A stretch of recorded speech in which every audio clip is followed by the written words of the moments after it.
And we're back with more exciting adventures of the Incredible Hokes. I am Chris. I'm Mark. So, we are trying to do this one fairly quickly because time is of the essence. Because we've seen Avengers Endgame.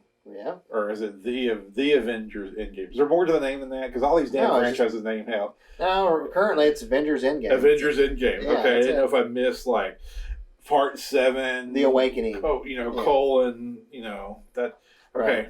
Because Star Wars has run to all that stuff. It's oh, Jesus. Yeah. Avengers Endgame. Is it 2 words Endgame or 1 word Endgame? It's just one word. One word. So Endgame is like 1 word. Okay. Yeah. We have both seen it.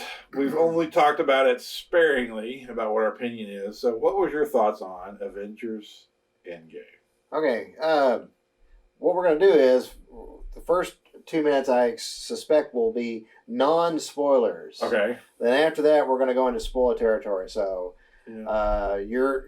don't panic yet, folks, for you those that don't want to be spoiled. Ultimately, this movie, if you've seen Infinity War, you go into this sequel, you're going to be satisfied. Ultimately, I give the movie 3 stars.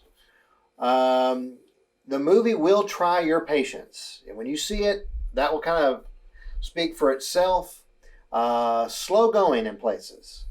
But ultimately, where it ends, most people, I think, are going to be satisfied. 22 films, you're wrapping up. It does feel like, I think, overall, the main threads are closed. Performances, Robert Downey Jr. has always been great as Iron Man, so I think if you've always been a Downey Jr. fan, you're going to be happy with his performance. Others as well. So I really don't want to say any more because then I have wander into a spoiler area. But overall, it's an okay movie, but I wouldn't rate it as a complete film. Infinity War, I thought it was a superior film. Okay. So I'll introduce the idea, spoiler free.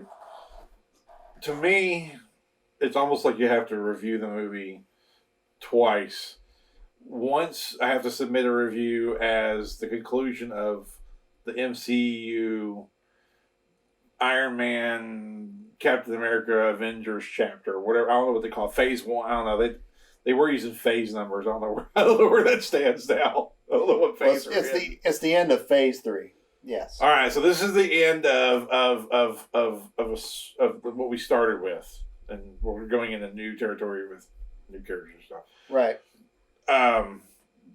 But also that you had to review the movie too as a movie unto itself. I think a review for it as the end of this chapter of the MCU saga, I think it's very good. I think it pays off everything. I think that you'll be completely satisfied, and you will walk out feeling like you have a lot of your questions answered, and it'll be satisfied. It's entertaining, and you're good. You're complete. You feel complete. Reviewing as a movie is when we get into a little more shaky ground, because I'll say this before we go into spoilers. I feel like they took shortcuts. And that's hard for me to say, I know, when it was a 3-hour long movie. That 3-hour long movie took shortcuts. But it played a lot like a greatest hits with a lot of shortcuts. Okay. And spoilers, I just can't go anymore without getting into spoilers now. Can you? Did you give her a star rating, by the way? I'm not big on stars. I liked it. If our classic 4-star system, with 4 being the best, I'd say it's a 3. It's a solid 3. Okay, so we agree on 3.5 even, if I had to. Okay. I'm not big on the halves, but okay. So you liked it a little better than me. Based on our traditional Roger Ebert stars that you and I grew up and loved, I would have to give it a solid 3. Okay. I probably liked it more than you, based on the sounds. So, okay. Spoilers? Yeah, I'm ready. All right, spoilers. 3, 2, 1. You've been warned. Spoilers. Okay, so the first hour, it's a 3-hour movie, and each I didn't time it, but it felt like a movie made within like 3 parts. The first part is the world, the world we're dealing with now, and the realities of where we are in the time that has passed since the first movie. Then hour 2 is the plan and executing the plan to fix everything, and hour 3 is fixing everything. Right. It's an hour 2 that I found things got a little cheated. So, to recap for people that are okay for spoilers, the basic idea is they use Ant-Man's quantum physics thing to go into the quantum realm, dimension, quantum realm or whatever, and go into a different time, basically time travel, and get this Infinity Stones, fix it, and put them back. That's the basic premise. So in hour 2, when they go to do this, they literally go back to the Future Part 2 style to scenes from the whole trilogy, and you see it from a new point of view as they try and get stuff. Like there's even I've heard nobody talk about it, but Loki totally has a way he can come back now, and like he gets a stone, but he disappears, so that Loki's going to be back. They're going to use that as some way to get Loki back. Right, and he's rumored to have a Netflix show they're going to do. Okay. So or a streaming show of Loki. Yeah. Yeah. So I thought the hour 2 was the weakest part. It felt like a greatest hit. It felt like they just sort of cheated. Like I felt like the whole plan, like they could have had a better plan. It didn't feel that imaginative. Yeah. So I feel like that segues into you. So go ahead. Well, my first thought I'm 20 minutes in the movie, and I'm sitting there and I'm like, this is the most DC of the Marvel movies they've ever made. Just 20 minutes in, because, and I'm talking about DC Cinematic Universe of the last 8-9 years, and everyone's been griping about it. I just couldn't believe Marvel went so like into the realism and the mopiness, the depressing, and I was like, this is guys, DC does that, right? And they've gotten their clock cleaned for doing it. Yeah, you're the fun one, or whatever. Infinity War, that was about as dark as you've ever been, and we thought you'd kind of like, okay, that was dark. Now we're gonna like bounce back. They wouldn't even. You even go to darker places. Where's the mic? He almost hit it. Like we have a real problem here with hitting our mics and other shit as we do the show. Yeah, we're working on it. We're working on it. So anyhow, it's just that jumped out at me. The fun franchise going such a dark route, and they really, for me, stayed with it too long. And some of it didn't make a whole lot of sense. 5 years in the future, apparently there is no garbage trucks. No one decided. That's kind of weird. It's like, well, see, things still like have that. People. You're like, well, wait a minute. So governments are all gone, and no one cleans up after itself. It begs a lot of questions, which then now segue to my next point, the Thor thing. They're in Norway, and yes, he's Fat Thor. Okay. That I'll address in a second. But the real problem is I see Fat Thor and I see Valkyrie. Where are all the other Asgardians? Where's the scene where he walks through? I didn't see the scene. That was the whole town was Asgardians. I know, but did you actually see a scene of the townspeople? Yeah. Or did I miss it? You must have missed it because this is a 3-hour movie, folks. So it's easy to miss. When they go into town, there's an establishing shot of the town, and they're like walking through it, and they see the girl, and they talk to her, and there's townspeople walking around and stuff. So I'm not really sure what you wanted there. Well, it just seemed to me... There wasn't a scene of like them at the bar and like 30 guys like hanging out or anything. Well, you just see people doing daily things. It just seemed that there was a disconnect. Okay. So whether they were there and their presence was so small... It's a 3-hour movie, so I know they're trying to cram so much stuff. But it's like, folks, literally the Asgardians... When we left Thor Ragnarok, the next time we see them, they're all like dead on a ship. Yeah. So we've been waiting for a whole movie, didn't get to see any of them, and this movie doesn't bother to really spend any time with those survivors either. I mean, you put the pieces together, but it's just so it's unfulfilling to me. I guess I didn't need much of Asgardian. That's okay. That would I could never have got that complaint. But the more important point with Thor is the fact that to me it's very Ryan Johnson. This subverting expectations, the idea of taking a guy and you basically pull the Last Jedi Luke Skywalker on it. He's a heroic guy, and you just keep wanting to be heroic, and then like, well, I mean, bottom line is he's so powerful. He's like, well, we got to do something to get him out of the way so we can have Captain Marvel and the others kind of step up at the end. And you're like, but he's still a hero. You don't got to make him go that. I mean, it just you can't help but just feel empty by all that. They made him a joke, and that's not very heroic. Well, I didn't get hung up on the Asgardian thing at all. That's I could give two shits if I ever even hear the word Asgardian again for the rest of my entire life. So that just well, I mean, you know, that didn't register with me at all. I mean, that to me was I didn't need an hour with him, but I just think for his story and especially if he's like when it's gonna mean something in the end for him to turn it over. Their rule. Well, I mean, they showed to Valkyrie. To me, I needed a little more of them being around. There were no one around. It was just them two talking on a hillside in the end. Yeah, but I mean, there was an establishing shot. There was townspeople in the shot. And I don't know. I get it, but I think that's, I don't know. That seems more trivial to me. But, I mean, everybody's to each their own about what they didn't bother. If you didn't like it, you didn't like it. I will say about the Thor thing, it's a depressed world now. And it's a very depressed world. Right. All these characters, I mean, and no human on the planet left has not lost somebody very close to them. Sure. So everyone's depressed. Black Widow is, gone into a thing where she's just sort of just keeps doing the work to keep her mind busy.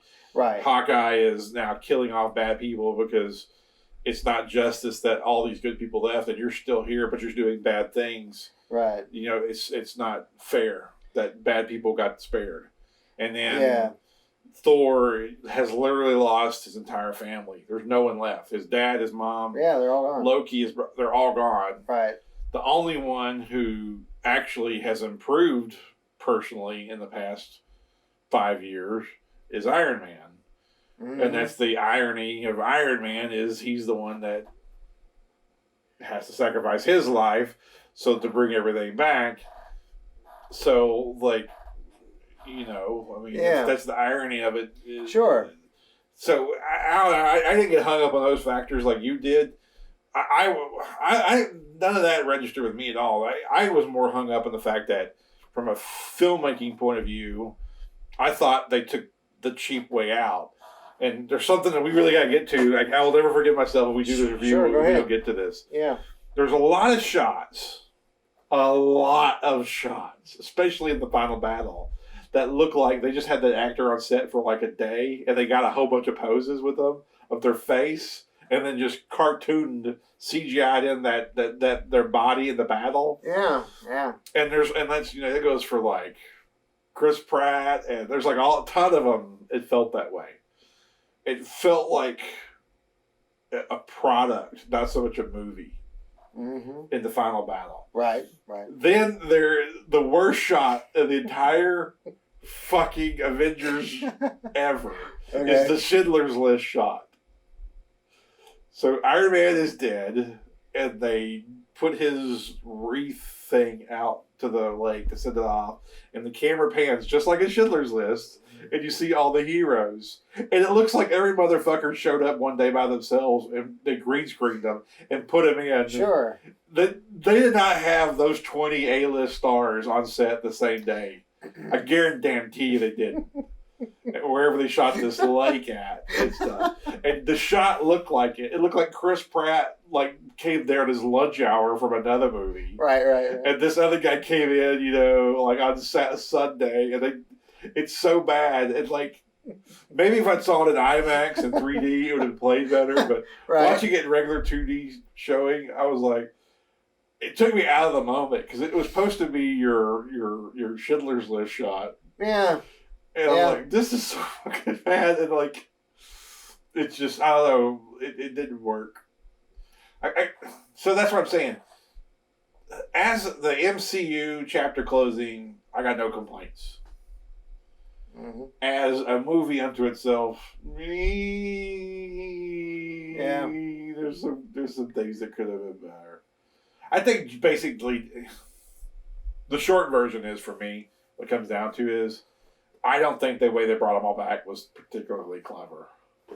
Right. Like, you had 22 movies to get ready for this, and your answer is time travel. Right. Well, that is a gripe of mine as well. I wanted to get in, which I did, the idea that, because I watched enough reviews online after I saw it, and no one was picking up the fact that this movie very much for 90 minutes feels like a DC movie. It feels less like a Marvel movie. Mm-hmm. And because of that, and you're sitting there watching nothing happen, your mind will wander, and you will kind of like, well, are there no garbage trucks in the future now? Yeah. Or where are these Asgardians then? Why aren't they demanding that Thor, like, do something? Like, does mail service actually apply at the doorway now? When you give me that much time to ponder, I'm going to think of that kind of stuff. That's all I'm saying. I thought the same thing. The post-apocalyptic scenes, I have to admit, I thought the exact same thing. There's a shot where Ant-Man goes to a house and he walks through a neighborhood and the grass has grown up and no one's there and the trash is all piled up. And you think to yourself, well, there's still 150 million Americans left. Right. You've got power. Basic services are happening. Mm-hmm. I mean, I know it's a lot of people, but like if you took Waco, for instance, if you took, say, 150,000, you have to by 75,000, that's still a pretty good sized town. You still could be able to pull off basic services. Right. So it felt like too apocalyptic. Like, and there's a shot of like the Hudson Bay or whatever. Like all those ships are just crammed together. Yeah, like, exactly. Yeah. Is that you've had 5 years to like take care of shit? That's I think you would do a better job than that. Yeah, it was very weird. It's like you're kind of doing this like a zombie picture or something. Yeah, it's too post-apocalyptic. And that's not really what happened here. You've had 5 years. That's the buy-in. That's your problem. If you had like just continued, well, the next month you'd be okay. Well, yeah. I wouldn't even thought about it. I think a year later you could have done that and you'd have bought it. But you jumped 5 years. You said 5 years later. And I'm like, oh, well, I can't buy that then.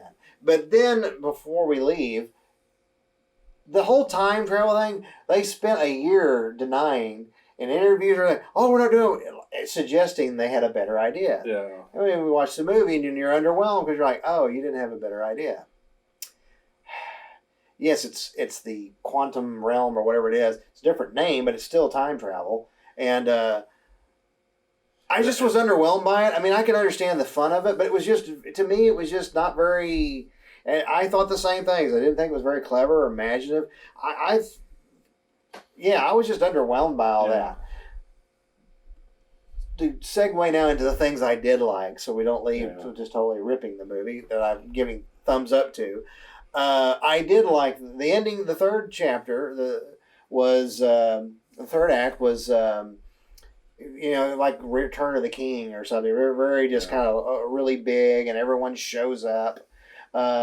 You had of course, Captain America when he is able to summon the hammer. Just my crowd cheered. That was like the biggest applause.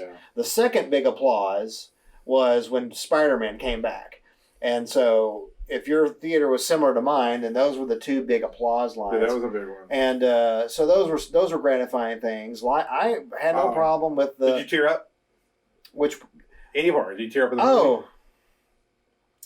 Not so much. It was that kind of a movie where, like that's what my problem with the movie. It's so frustrating because you're into it, but it's like, but for every 3 steps it takes 2 steps back. Uh-huh. The whole idea of like Hulk then doing the Infinity Gauntlet, his version thereof, Well, we don't really know if it succeeded.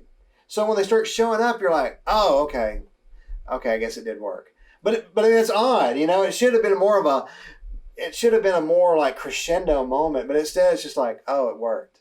You know, I don't know. It just to me that's kind of how this movie was. You know, it just the emotional crescendos because it decided to be sprawling when it really needed to be succinct. Yeah. I like the movie.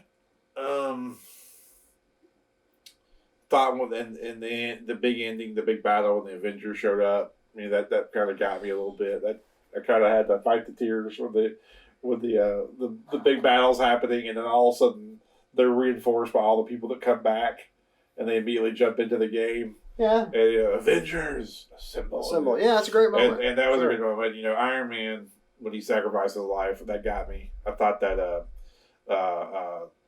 Piper, Gwyneth Paltrow, I thought that she did a really good job, and the scene was written really well. Yeah. Like she didn't. I mean, she cried, but her first duty to her husband was to let him know everything's gonna be okay. Yeah. She didn't do the whole like don't leave me, beating on his chest, don't you go. Right. She took, I think, the more compassionate and more realistic, and the more this is what you really would do. You would. I don't know. It felt. It reminded, as corny as it might seem, it felt a little bit like Captain Kirk and Spock and Spock's death, Star Trek 2. It felt in a good way. I mean that comparison in a good way. Yeah. So that was a really good scene. I liked the first hour a lot.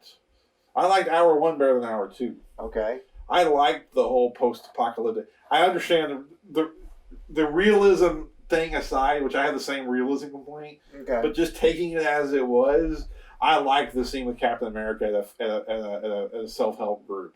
I liked the fact that Black Widow is now like, you know, just sort of like staring and just basically mission focused, and I liked Hawkeye's just, you know, becoming an assassin basically. I liked all that stuff. Right. I liked all that stuff. The first hour had me hooked. I was good. I liked that went a little bit deeper than hey, we're going to blow up planets and epic space battles. It went a little deeper. I liked it. Yeah. So I really liked hour 1. Okay. I liked hour 2. I liked hour 3. It's hour 2 where it got shaky for me. Hour 2 is a little shaky. Yeah. But maybe I'll watch it again and have a different opinion. Well, I think it's the kind of movie, though, there's so much going on. A lot of stuff, especially then now you kind of, your own expectations aside, you're able to just kind of let the movie be what it is. Yeah. And some of those things can resonate more. So I'm sure I probably, the second time, enjoy it more. Probably. But I think that the ending scene with Tony Stark, that I think that it was a highlight for sure. Yeah, I just wanted to throw that in. Yeah, I did. Yeah. I agree with you there. There are highlights there. There are things I like. I like the story arc of Captain America. I thought that was fine. I enjoyed that. That was fine. Yeah. I like the fact that Hawkeye had a lot to do in this movie. I missed him in Infinity War. Yeah. I didn't see that coming actually. Yeah. At this point, I didn't know that Ant-Man would be such a huge part in the final chapter, and I didn't know that Nebula would have such a large role. Right. So those were 3 unexpected things that happened. Yeah. It makes perfect sense for what they're doing in that story, and that I thought was rewarding. A very funny scene too, where they're watching Quill, Star-Lord, as he's listening to Redbone, come and get your love. And they're like, what a moron. It's just funny stuff like that. Yeah. So there is some fun to be had in going back in time and seeing things from a different perspective. But Natalie Portman is in like 2 shots. Right. And like, I thought they were she was underutilized. I was like, that kind of goes back to what bothered me with the second one. Like, you could have had a cool ass scene with Natalie Portman. But no, all she does is like walk, and then she stands up and walks. Yeah. You're like, what? Yeah, I don't even know if did she really? Is that just like some B footage? I'm told. Did they really bring her back for those shots? No, I'm told those were outtakes from New World. Yeah. See, yeah. And they just made them work. Yeah. see, that's my point. They took these shortcuts. I know it was a $200 million movie, Yeah. and I know it had 40 A-list stars in it. Right. But either you're in or you're not. It's the Schindler's List scene at the end. That's what bothered me most about the movie. It's just, Yeah.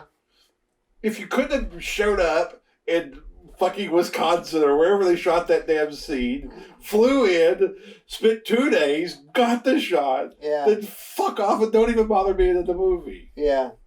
Damn your schedule.